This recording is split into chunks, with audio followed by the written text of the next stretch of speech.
जुड़ने जा रही है और इसी के साथ साथ आम आदमी पार्टी के एक सूरत ईस्ट के प्रत्याशी को भारतीय जनता पार्टी के गुंडों ने किडनैप कर लिया। सबसे पहले रेशमा पटेल जी, जो एनसीपी में स्टेट महिला विंग की अध्यक्ष रहीं, जो पाटीदार आंदोलन हुआ उसकी जो आंदोलन समिति थी उसकी एक प्रमुख चेहरा और शायद इकलौती महिला उस समिति की सदस्य थी।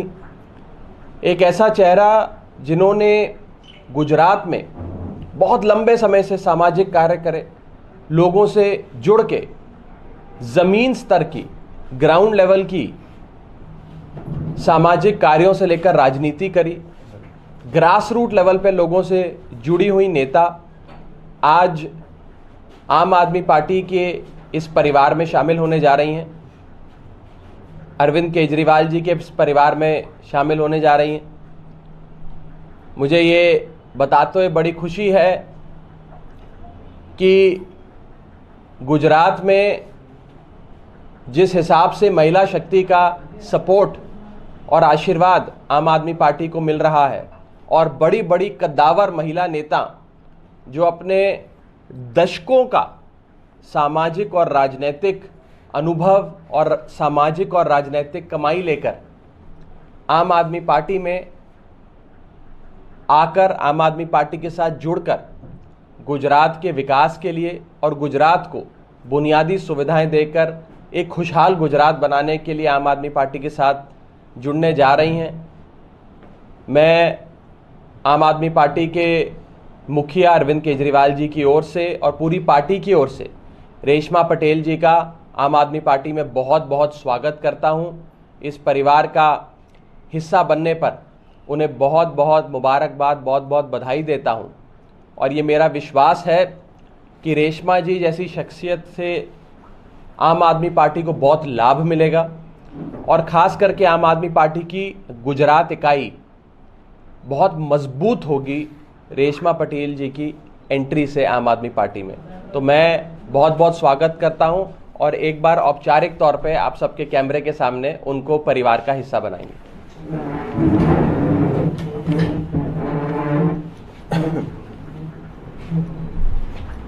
तो बहुत बहुत स्वागत। धन्यवाद सर,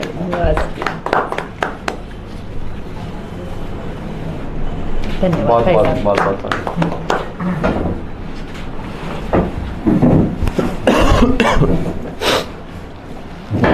इससे पहले कि मैं मंच रेशमा जी को दूं, एक महत्वपूर्ण घटना कल हुई है जिसके बारे में मैं आप सबसे सारी जानकारी साझा करना चाहता हूं। हमारे सूरत पूर्व विधानसभा क्षेत्र से, सूरत ईस्ट असेंबली कंस्टिट्यूएंसी से आम आदमी पार्टी के ऑफिशियल प्रत्याशी, आम आदमी पार्टी के कैंडिडेट हैं कंचन जारीवाला। कंचन जारीवाला जी को कल सुबह से बीजेपी ने किडनैप कर लिया। सुबह से वो भारतीय जनता पार्टी के गुंडों की कस्टडी में है। आज गुजरात में भारतीय जनता पार्टी इतना डर गई है, इतना घबरा गई है, इतने खौफ में है कि अब उन्होंने आम आदमी पार्टी के प्रत्याशियों का अपहरण करना शुरू कर दिया। ये किडनैपिंग है, अपहरण है और सरेआम दिन दहाड़े लोकतंत्र की हत्या है। कल सुबह से उन्हें और उनके परिवार पे लोकल बीजेपी के गुंडों ने दबाव बनाया कि आप अपना नामांकन रद्द कराएं। कल स्क्रूटनी का आखिरी दिन था, यानी कि जो नॉमिनेशन के कागज इलेक्शन कमीशन में जमा होते हैं, आप अपने नामांकन के कागज जमा कराते हैं, उन कागजों में कोई गलती या कोई 19-20 ना हो, गड़बड़ी ना हो, ये स्क्रूटनी वाले दिन इलेक्शन कमीशन देखता है, रिटर्निंग ऑफिसर साहब खुद चेक करते हैं। तो पहले हमारे कैंडिडेट पे दबाव बनाया गया कंचन जारीवाला जी पे कि वो रिटर्निंग ऑफिसर के दफ्तर जाएं और अपना नामांकन रद्द कराएं। कंचन जारीवाला साहब और उनके परिवार ने जब भारतीय जनता पार्टी के गुंडों की बात नहीं मानी तो भारतीय जनता पार्टी के बदमाश गुंडे उन्हें अपनी कस्टडी में लेकर खुद आरओ यानी कि रिटर्निंग ऑफिसर के दफ्तर गए। वहां दफ्तर पे दबाव बनाया आरओ पे कि उनका नामांकन वापस लिया जाए। यहां तक कि कंचन जारीवाला साहब और उनके जितने प्रस्तावक थे उन पर दबाव बनाया गया कि आप बोलो कि हमने दस्तावेज नहीं दिए, हमने फॉर्म पे हस्ताक्षर नहीं करा, हम ये नामांकन रद्द कराना चाहते हैं। हर प्रकार का दबाव बनाया। जब कानूनी कार्रवाई सुचारू रूप से पूरी हो गई थी, जब कागज यानी कि नॉमिनेशन के पेपर्स और कैंडिडेसी रिजेक्ट करने का कोई ग्राउंड नहीं था और स्क्रूटनी में सारे कागज पास हो गए, तो भाजपा के गुंडे हमारे सूरत ईस्ट के प्रत्याशी कंचन जारीवाला जी को वहां से अपनी कस्टडी में ही किसी अनडिस्क्लोज लोकेशन पर ले गए। दोपहर 1 बजे से कंचन जारीवाला साहब का फोन बंद है, उनकी लोकेशन किसी को नहीं पता और बीजेपी के गुंडों ने हमारे कैंडिडेट को किडनैप कर लिया। उन पर दबाव बनाया जा रहा है कि वो अब विड्रॉल वाले दिन यानी कि आज और कल अपना नामांकन वापस ले लें। उन पर हर प्रकार का मानसिक, शारीरिक, फिजिकल, इमोशनल, साइकोलॉजिकल प्रेशर बनाया जा रहा है और ये सरेआम दिन दहाड़े जब भारत के लोकतंत्र का सबसे बड़ा त्योहार इलेक्शंस, चुनाव चल रहा हो, मॉडल कोड ऑफ कंडक्ट लगा हो, सारी पार्टियां चुनाव प्रचार में जुटी हो, मतदाता अपना मन बना रहा हो किस पार्टी को वोट देना है, किस पार्टी को वोट नहीं देना है, उस बीच भारतीय जनता पार्टी के गुंडे आम आदमी पार्टी से और अरविंद केजरीवाल जी से इतना डर गए हैं, इतना घबरा गए हैं कि आज उन्होंने हमारे सूरत ईस्ट के प्रत्याशी को अगवा कर लिया, उनका अपहरण कर लिया है। अगर ये जंगल राज नहीं है तो क्या है?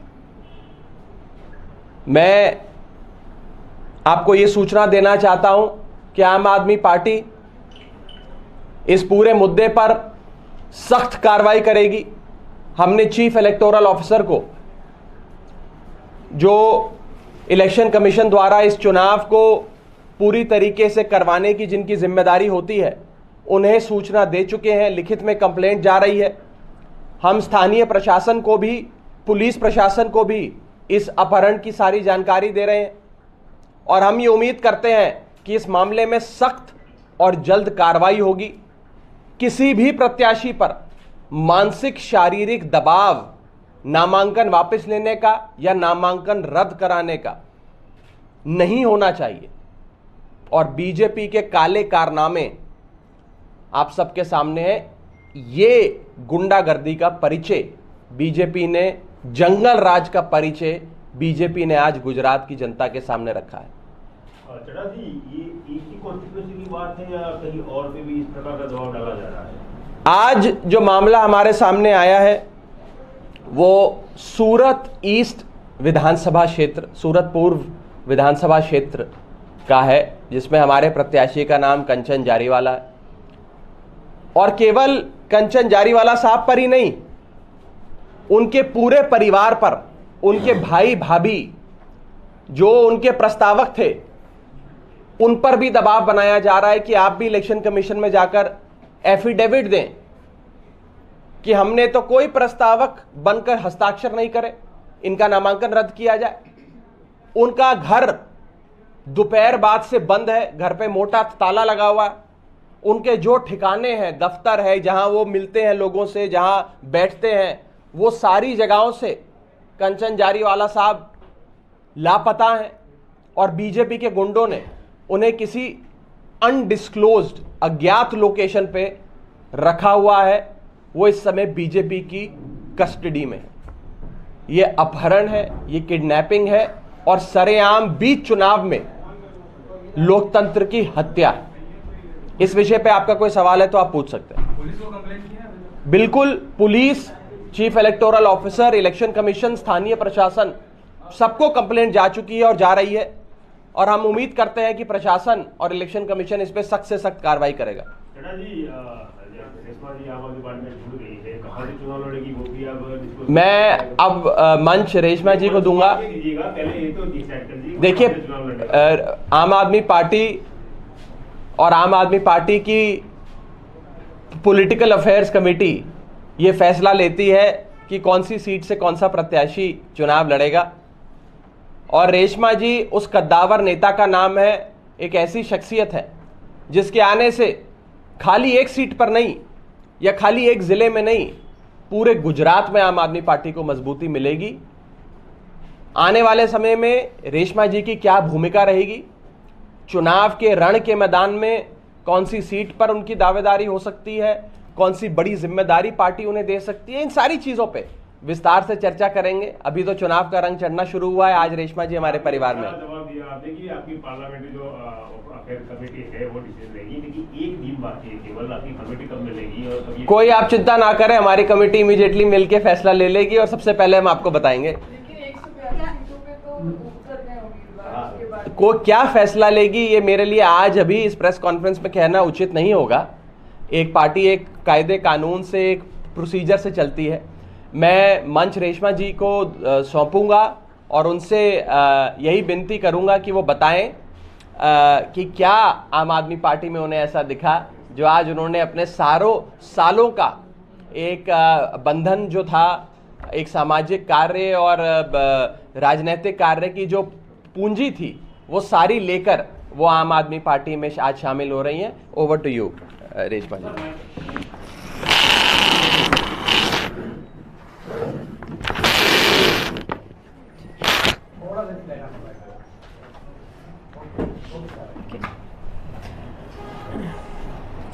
સૌથી પહેલાં માનનીય શ્રી કેજરીવાલજી અને આમ આદમી પાર્ટીના દરેક કાર્યકર્તાઓને હું રેશમા પટેલ આદર અર્પણ કરું છું અને સાથે સાથે મંચ ઉપર બિરાજેલ માનનીય શ્રી રાઘવજીભાઈ સાહેબ, કિશોરભાઈ, જ્વેલબેન, ગૌરીબેન અને તમામ આમ આદમી કાર્યકર્તાઓ અને હોદ્દેદારોને હું ધન્યવાદ અર્પણ કરું છું। આમ આદમી પાર્ટી આપણે સૌ જાણીએ છીએ કે એમના નામમાં જ એટલા ગુણ છે કે એક સામાન્ય વ્યક્તિઓની પીડા સમજે એવી પાર્ટી છે। આજે મારા કાર્યથી આપ સૌ વાકેફ છો, તમને બધાને ખબર છે કે મેં ગુજરાતમાં ગરીબ લોકોના, શોષિત લોકોના, પીડિત લોકોના અવાજ ઉઠાવવા માટે હંમેશા મેં મારી શક્તિ અર્પણ કરી છે। હું એવું ચાહું છું કે મારી શક્તિ અને સમય એવી પાર્ટી સાથે જોડાય કે જ્યાં ગુજરાતની જનતાનું ભવિષ્ય છે। એક સામાન્ય ગુજરાતની જનતાની માંગ શું હોય છે? રોટી, કપડાં અને મકાન। અને આને સર્જન કરવા માટે એક શિક્ષણની જરૂર હોય છે, એક આરોગ્યની જરૂર હોય છે અને સારી વ્યવસ્થાની જરૂર હોય છે, જે મને પૂરો વિશ્વાસ છે કે આમ આદમી પાર્ટી જ આ વિશ્વાસ પૂરો કરી શકશે। એટલા માટે અને માનનીય કેજરીવાલજી સાહેબ જે એક જમીની તોર પરથી એક આંદોલનમાંથી ઊભા થયેલા એક એવા નેતા છે કે જે એક આંદોલનકારીની ભાવનાને સમજી શકે છે અને એક આમ જનતાને પણ સમજી શકે છે।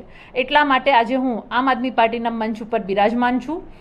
મારે કોઈના વિશે કોઈ બીજી કોઈ ટિપ્પણી નથી કરવી, પરંતુ એટલું ચોક્કસ કહીશ કે હું બહુ જ ખુશ છું અને મને પૂરો વિશ્વાસ છે કે માનનીય કેજરીવાલજીના નેતૃત્વમાં અને આમ આદમી પાર્ટીના કાર્યકર્તાઓનું જે જુનૂન છે, જે જોશ છે, એની સાથે હું ચોક્કસ રીતે મારી શક્તિને વધારી શકીશ અને લોકો માટે કાર્ય કરી શકીશ। સ્ટાર પ્રચારક રહેશો કે પછી વિરમગામથી ચૂંટણી લડવાની ઈચ્છા? અહીંયા સ્ટાર પ્રચારક રહેવું એના કરતાં પણ હું એવું કહીશ કે પાર્ટી મને જે પણ જવાબદારી આપશે એ મારે નિભાવવાની છે. અહીંયા હું હોદ્દા કરતાં હું આમ આદમી પાર્ટીની કાર્યકર્તા છું, એ મારા માટે ખૂબ જ સૌભાગ્યની વાત છે. પાર્ટી જે પણ કંઈ જવાબદારી આપશે હું ચોક્કસ નિભાવીશ. પાર્ટીનો આદેશ સર્વમાન્ય. ચૂંટણી લડવાની ઈચ્છા, કારણ કે પહેલા ફેઝનું તો નામાંકન પણ પૂર્ણ થઈ ગયું છે, બીજા ફેઝ માટે ચૂંટણી લડવાની ઈચ્છા રાખવી એ સ્વાભાવિક છે કે કોઈ પણ રાજકીય દલમાં હોય કે કોઈ પણ રાજકીય નેતા હોય એની હોય જ છે. હું એવું ક્યારેય નથી ભાગતી કે ચૂંટણી ના લડવી જોઈએ, પરંતુ યોગ્ય સમીકરણની જે પણ કંઈ ચર્ચા હોય છે પાર્ટી નિર્ણય કરતી હોય છે.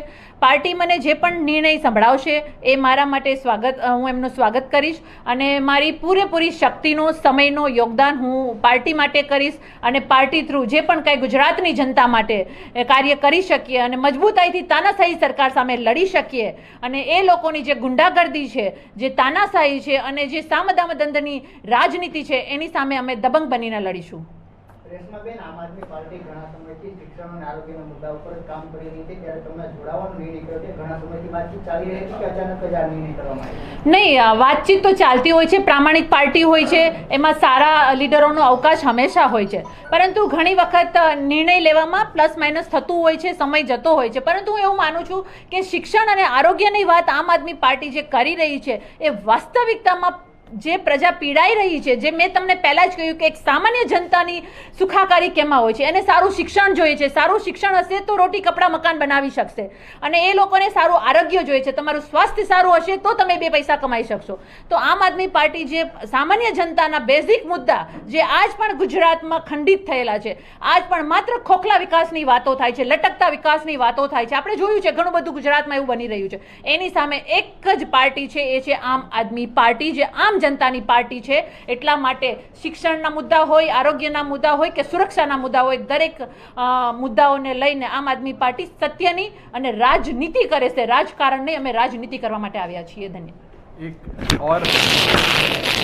एक इम्पॉर्टेंट जानकारी आप सबको और देनी थी कि अभी इस प्रेस कॉन्फ्रेंस के इमीडिएटली बाद आम आदमी पार्टी के राज्यसभा सांसद संजय सिंह जी भी इसी कार्यालय में प्रेस को संबोधित करेंगे. एक महत्वपूर्ण विषय पर आप सबसे चर्चा करेंगे. तो बस थोड़े से ही इंतज़ार के बाद हमारे राष्ट्रीय नेता आदरणीय संजय सिंह जी, राज्यसभा सांसद, आप सबसे अपनी बात रखेंगे. बहुत बहुत शुक्रिया. Thank you. बैठे रहे.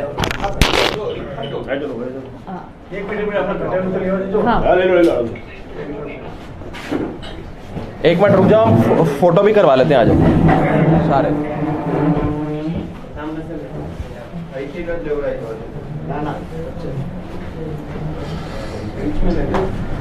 कोई बात नहीं.